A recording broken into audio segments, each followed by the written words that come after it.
भगवान श्री कृष्ण ने कहा, हे युधिष्ठिर, सभी पापों का नाश करने वाली इस एकादशी का नाम अजय एकादशी है। इसके पुण्य प्रभाव से मनुष्य को सांसारिक पापों से मुक्ति मिल जाती है और मनवांछित फल मिलता है। जो श्रद्धालु अजय एकादशी के दिन भगवान ऋषिकेश का पूजन करता है, उसे वैकुंठ की प्राप्ति होती है।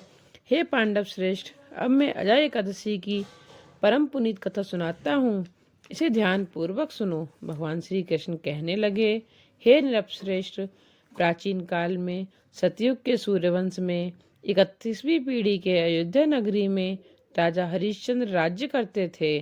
उनकी सत्य वचन के प्रति इतनी गंभीर निष्ठा थी कि वे सोते जागते सदैव सत्यव्रत का ही पालन करते थे। इसलिए वे सत्यवादी राजा हरिश्चंद्र के नाम से प्रसिद्ध हुए। हरिश्चंद्र अत्यंत धीर वीर सत्यवादी होने के साथ साथ महाप्रतापी राजा थे।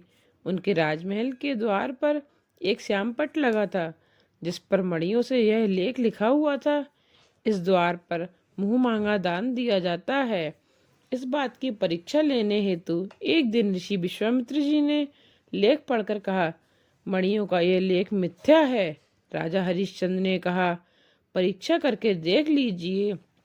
ऋषि विश्वामित्र जी बोले, हे राजन, अपना सारा राज्य मुझे दान में दे दो। राजा हरिश्चंद्र ने कहा, हे ऋषि श्रेष्ठ, ये राजपाट प्रजा सभा सब आज से आपके हो गए हैं, अब आपको और क्या चाहिए। इस पर ऋषि विश्वामित्र बोले, हे राजन, मेरी दक्षिणा भी तो अब आपको देनी है।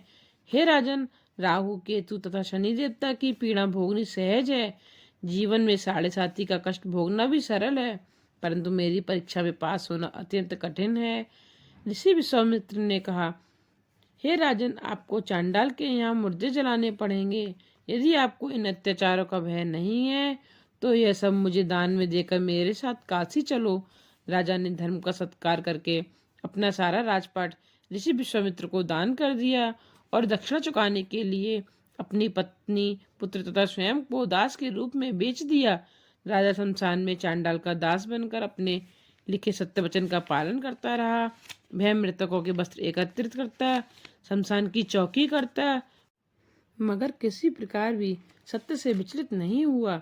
इतने कष्टदायक काम में भी उसने सत्य वचन को नहीं छोड़ा। इस प्रकार चांडाल की दास्ता करते हुए उनके कई वर्ष बीत गए। एक बार राजा हरिश्चंद्र गहरी चिंता में डूबे हुए अपने मन में इस कर्म से दुखी हो इससे मुक्त होने का उपाय सोचने लगे। तभी महर्षि गौतम उस क्षेत्र से निकले। राजा ने उनके चरणों में प्रणाम किया और हाथ जोड़कर अत्यंत दुख भरी संपूर्ण कहानी सुनाई। महर्षि गौतम राजा की चिंताजनक कहानी सुनकर स्वयं भी बहुत दुखी हुए। गौतम ऋषि बोले, हे राजन, कल्याणमयी अजा नाम की एकादशी भादों के